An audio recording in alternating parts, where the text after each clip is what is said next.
I'm told that you have been involved in blending Arack for many years now.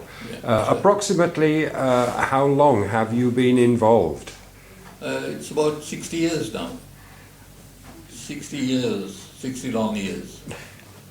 So during those 60 glorious years, you've obviously gained a tremendous amount of knowledge about the blending of Arack. Would you say that you are the most knowledgeable person on Arack blending in the country? Not being over modest, but still, I think I am about the longest in the business. That's excellent. And obviously, because of that knowledge, you are able to control the quality of the product at each stage of its production. Correct. And do you do that on your own or with a team? Most of it, I monitor the whole thing, but I do have a team. But I am the final authority on what we produce. Are you passing on that knowledge to the younger generation as well? I am, because I'm 82 years old now, and it's high time that I did something to, pass it down, because... Well, Brian, if you're 82, all I can say is that there must be some wonderful medicinal qualities and properties in Arack. You don't look 82, for sure.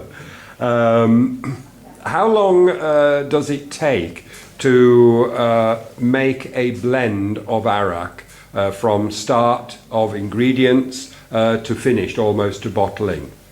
Arack, the main thing with Arack is it needs proper maturation. And in my opinion, a good Arack should be at least a minimum of 3 years and a maximum of 5 to 6 years. And Old Reserve, how aged is that? At the moment, it's 5 years. And that is the maximum strength?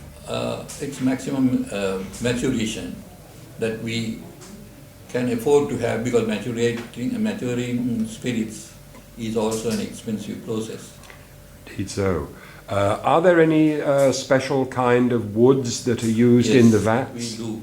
We use mainly halmilla, which is an indigenous wood, and also we use teak, local Sri Lankan teak, which we have found is the most suitable for maturing Arack.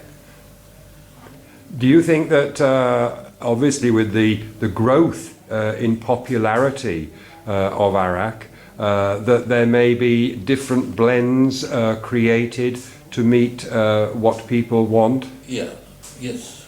We have 4 different blends here at IDL. One is Old Arack, the other one, the main one is Old Reserve.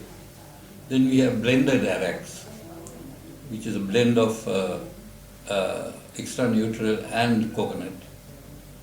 And then we have the Aracks, which are liquors which do not contain Arack, which coconut Arack. You see, for an Arack, you need at least 3% of coconut Arack in it.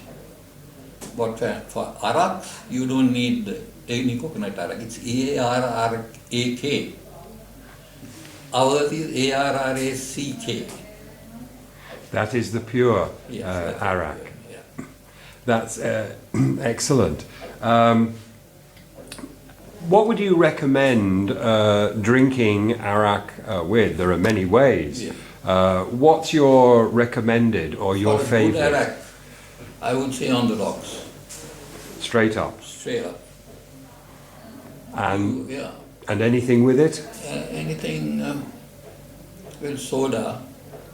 I think a sweet drink like Coca-Cola and all will, mask the taste of the Arack. It's like, it's not Arack once you put in something sweet, right? You're a purist, in other words. Yes. Having spent 60 years with the most wonderful taste buds to adulterate the taste of something that is obviously very close to your heart is a difficult route to take. You nurture it for 5 years or 7 years and then go and add something like Coca-Cola or something in it, and you're destroying the whole concept of the thing. You actually nurture the product almost like a child. Yes. And that's how it is. If you were if somebody said to you, what would be a different flavour of Arack? You're making the pure Old Reserve and Old Arack. Yes. But are there different flavours of Arack possible as well? Could you add a flavour, a different flavour to Arack? I don't think so. No. Arack is Arack and it cannot be adulterated with anything else. Mm. What do you see as the future of Arack as a spirit, not just here in Sri Lanka, but also abroad? Well, it's a very pure drink, because Arack is, as you know, probably knows, is distilled from coconut toddy, which is the one base that is naturally fermented. It's fermented by natural yeasts that, exist in the atmosphere. And when it's brought down from the tree, it's already fermented at 7 to 8% alcohol. So it's a naturally fermented thing. You don't have to do a thing. All you have to do is put it in a still and distill it. You make it sound very easy, but obviously it isn't, because... it is not that. It's not rocket science, if you... But there are no other chemicals involved whatsoever. No. And that obviously in today is a very big advantage for people who are looking for purity of spirit and quality as well. True. Do you see therefore Arack having a much wider market? I think so. Probably if it's marketed properly abroad, there are a lot of scope for it. Marvellous. Now, obviously, Brian, after a long, illustrious life as master blender, do you have any plans to write a book on Arack? I don't know.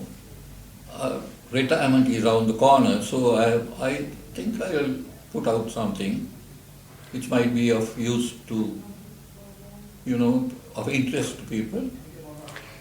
Do you think that a master blender can ever retire? Or will you always be tasting the product? It's a good question.